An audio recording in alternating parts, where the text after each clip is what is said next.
अच्छा, मान लो आप कोडिंग में उतना अच्छा नहीं हो but you want to crack GATE computer science, तो एमटेक में जाके आपको क्या क्या दिक्कत हो सकता है एज वेल एज एमटेक की प्लेसमेंट पे जाके क्या आपको अच्छी कंपनीज मिलेगा, उसके बारे में बात करते हैं। देखो, पहला चीज तो ये है कि when you are aiming for GATE computer science तो इसमें कोडिंग एक इंटीग्रल पार्ट रहेगा, तो you can not separate computer science and coding. ठीक है, तो प्रोग्रामिंग आपको थोड़ा बहुत आना ही चाहिए whether you are from computer science और you are from non computer science. मैं आपको स्टेप बाय स्टेप एंटायर बता दूंगा कि गेट प्रिपरेशन लेके एमटेक की प्लेसमेंट तक आपको किस स्टेज पे क्या क्या कोडिंग की रिक्वायरमेंट है। तो पहले जब आप गेट एग्जाम के लिए प्रिपेयर करोगे उसमें आपको क्या चाहिए, उसमें आपको बेसिक प्रोग्रामिंग स्किल्स चाहिए and you must be comfortable with C language and also you have to be very comfortable with data structure and algorithm। एक लैंग्वेज यानी कि C language mostly asked in GATE computer science. C++ अगर आप करते हो तो C easily आप switch कर सकते हो। अगर आप पहली बार जावा सीख रहे हो तो आप थोड़ा बहुत C सीख लेना, ऑलमोस्ट आसान है स्विच करना एंड कॉन्सेप्ट लगभग सेम ही होता है। तो आप कोई भी लैंग्वेज आपकी सेमेस्टर में जो लैंग्वेज है उसी एक लैंग्वेज को, एक पर्टिकुलर लैंग्वेज को ध्यान से सीखो।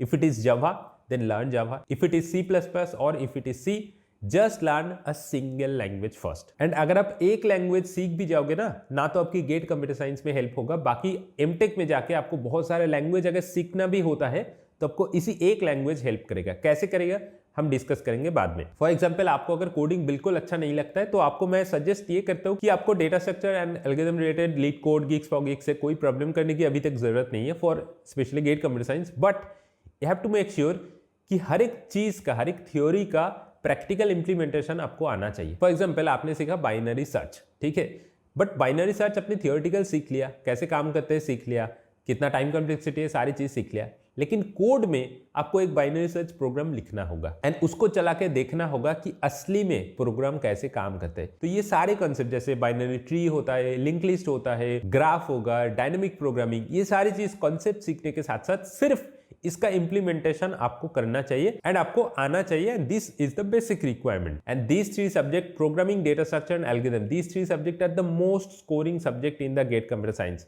इससे 18 to 20 मार्क्स आता है इन तीनों सब्जेक्ट से, तो 20 मार्क्स आप इजीली स्कोर कर सकते हो just if you have this basic requirement. तो ये हो गया आपकी गेट पार्ट, ठीक है, गेट आपने क्रैक कर लिया मान लो। उसके बाद नेक्स्ट आप जाके फेस करोगे कोडिंग टेस्ट और इंटरव्यू और अ रिटन टेस्ट। तो क्या होगा कि most of the IITs are now taking the coding test और रिटन टेस्ट और इंटरव्यू। एंड आप अगर एमएस कोर्स करोगे या फिर एमटेक रिसर्च कोर्स करोगे तो उसमें तो आपको डिफरेंटली इंटरव्यू फेस करना होगा, उससे पहले आपको रिटन टेस्ट और कोडिंग टेस्ट तो डिफरेंटली देना होगा। आपके पास अगर गेट स्कोर अच्छा भी हो जाए, कोडिंग स्किल की वजह से आप इजीली इससे रिजेक्ट हो जाओगे। And on the other hand, जिसका गेट स्कोर उतना भी अच्छा नहीं है, अगर कोडिंग स्किल अच्छा है तो इस राउंड से वो इजीली क्लियर करके आईआईटी में मास्टर्स में एडमिशन ले सकते हैं। That is how important this round.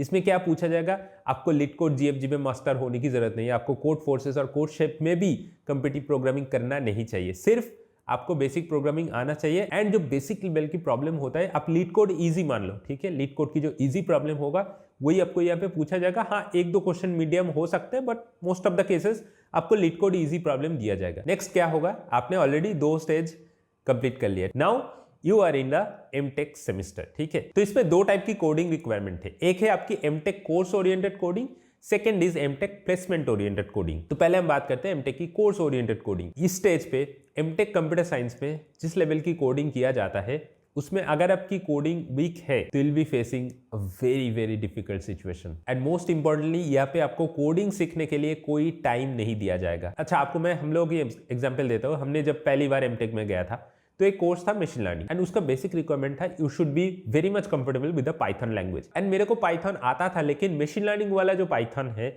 जिसमें बहुत सारे लाइब्रेरीज भी यूज होता है, जैसे नमपाई होता है, साइपाई होता है, पैंडास होता है, ये सारे लाइब्रेरीज का यूज मुझे कुछ नहीं पता था। तो क्या किया, आईआईटीज आपको पाइथन सिखाएगा? ऑब्वियसली नहीं। आपको यहाँ पे सारी चीज सीखना होगा, पाइथन एंटायरली सीखना होगा।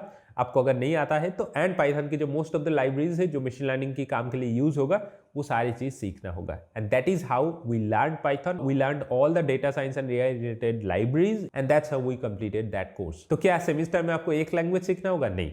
उसके साथ हम लोग के एक सब्जेक्ट था कंप्यूटर सिस्टम में, एक डिस्ट्रीब्यूटेड सिस्टम करके सब्जेक्ट था, उसमें C++, जावा दोनों लैंग्वेज का काम था। मतलब एक असाइनमेंट के लिए आपको C++ की इन डेप्थ कॉन्सेप्ट चाहिए, दूसरा असाइनमेंट के लिए आपको जावा की इन डेप्थ कॉन्सेप्ट चाहिए, उस कोर्स का प्रोजेक्ट में आपको किसी और लैंग्वेज के लिए प्रोजेक्ट चाहिए। हम लोग इधर एक कंप्यूटर सिस्टम सिक्योरिटी, उसका एक छोटा सा असाइनमेंट के लिए हम लोग को गोलैंग सीखना पड़ा, और एक असाइनमेंट के लिए हम लोग को सिस्टम लेवल लैंग्वेज सीखना पड़ा, हम लोग को डिबगिंग सीखना पड़ा, एंड उसका और एक प्रोजेक्ट के लिए हम लोग को दूसरा एक लैंग्वेज सीखना पड़ा। And for all of these आपको एक भी टाइम नहीं दिया जाएगा कि आप स्क्रैच से कोई भी एक लैंग्वेज सीखो, चाहे आपकी फ्रेंड से सीखो, चाहे आपकी सीनियर से सीखो, चाहे ऑनलाइन से सीखो, कोई भी जगह से सीख लो, आपको ये सारी चीज मैनेज करना होगा। तो नाउ आप आपको इस सिचुएशन में रख के देखो कि आपका क्या कंडीशन होगा अगर आपको कोडिंग ठीक से नहीं आएगा। And this is the situation most of the student face जब वो पहली बार एमटेक में जाता है किसी अच्छी कॉलेज पे, क्योंकि for all this courses there is a basic requirement कि आपको कोई भी एक कोडिंग लैंग्वेज बहुत अच्छी आना चाहिए। एंड कंप्यूटर साइंस का 3 पार्ट होता है, जैसे theoretical computer science, computer systems and then AI और मशीन लर्निंग रिलेटेड थिंग्स। ठीक है, तो अगर आप थियोरेटिकल सीएस में जाओगे तो उतना ज्यादा कोडिंग आपको यहाँ पे नहीं रहेगा, but most of the time will be solving the complex mathematical problems using different computer science methods, चाहे वो एल्गोरिथम हो, डेटा स्ट्रक्चर हो। नेक्स्ट है कंप्यूटर सिस्टम्स। ये एक ऐसा डोमेन है जिसमें आपको दिन की स्टार्टिंग से रात के एंड तक पूरा दिन कोडिंग लेके बैठना होगा। So if you are that much comfortable then go for computer systems. आपको कोड लिखना होगा, उसको डिबग करना होगा, देन फिर कोड लिखना होगा, कोड डिजाइन करना होगा, डिबग करना होगा। तो इसमें क्या क्या सब्जेक्ट आते हैं? ऑपरेटिंग सिस्टम आते हैं, कंप्यूटर नेटवर्क्स आते हैं, डेटाबेस आते हैं, कंपाइलर आते हैं, हार्डवेयर सिक्योरिटी आते हैं, साइबर सिक्योरिटी आते हैं, रोबोटिक्स आते हैं। तो ये सारी चीज कंप्यूटर सिस्टम के अंदर है एंड इसमें बहुत ज्यादा रिगरस कोडिंग चाहिए। And the third thing is मेरा पर्सनल फेवरेट है, वो है AI and machine learning domain, जिसमें it's a kind of blend of computer science, coding as well as mathematics and statistics. And कोई भी चीज पे अगर मैथ एंड स्टैट रहा है तो वो मेरा फेवरेट ऐसे ऑटोमेटिकली बन जाता है, क्योंकि this two are one of my favourite subject and उसमें आपको कंप्यूटर साइंस की कोडिंग का भी बहुत सारा यूज होगा, but not that much like computer systems. उसमें जितना कोडिंग चाहिए इसमें उतना नहीं चाहिए, बट आपको हाँ कोडिंग करना होगा। इसमें भी पहले आपको मशीन लर्निंग कुछ एल्गोरिथम क्रिएट करना होगा या फिर डिजाइन करना होगा, then you have to code it down to get the answer. And I hope आप में से बहुत लोग ऑलरेडी डर गया कि कितना रिगोरस होता है एमटेक की करिकुलम। तो द थिंग इज दैट क्या कोडिंग इतना डिफिकल्ट होता है एमटेक की कोर्स में? The answer is yes as well as no. किसके लिए येस है कि अगर आपको कोडिंग नहीं आएगा तो डेफिनेटली आपको बहुत सारे दिक्कत फेस करना होगा, बट अगर आपको कोई भी एक लैंग्वेज का बेसिक्स पूरा क्लियर होगा या फिर डेटा स्ट्रक्चर एल्गोरिथम पूरा क्लियर है तो आप एक नहीं 10 लैंग्वेज 20 लैंग्वेज इजीली सीख सकते हो। ठीक है, आपको अगर सी आते हैं तो आप सी प्लस प्लस, पाइथन, जावा, गोलैंग, कोई भी लैंग्वेज आप उठा लो, एक हफ्ता मैक्स टू मैक्स 2 हफ्ते के अंदर पूरा सीख जाओगे। तो कोडिंग लैंग्वेज आर डिजाइन्ड इन सच अ वे, आपको एक लैंग्वेज पहले सीखना होगा एंड एक लैंग्वेज से आपको एंटायर कोडिंग लैंग्वेज जितना सारा है आप इजीली कवर कर सकते हो। तो नाउ ये हो गया आपकी एमटेक कोर्स पार्ट। नाउ आप बात करते हैं एमटेक की प्लेसमेंट पार्ट। तो प्लेसमेंट के लिए आपको एक ही चीज जरूरत है, वो है डीएसए वाली प्रॉब्लम सॉल्विंग। एंड उसमें कोई भी एक लैंग्वेज आप चूज कर लो, सी प्लस प्लस, जावा और पाइथन। ठीक है, इन तीनों लैंग्वेज से एक चूज कर लो एंड उससे आपको कोडिंग करना होगा। पहले तो आपको कोडिंग एग्जाम क्लियर करना होगा, उसके बाद 3 4 5 राउंड इंटरव्यू भी होता है।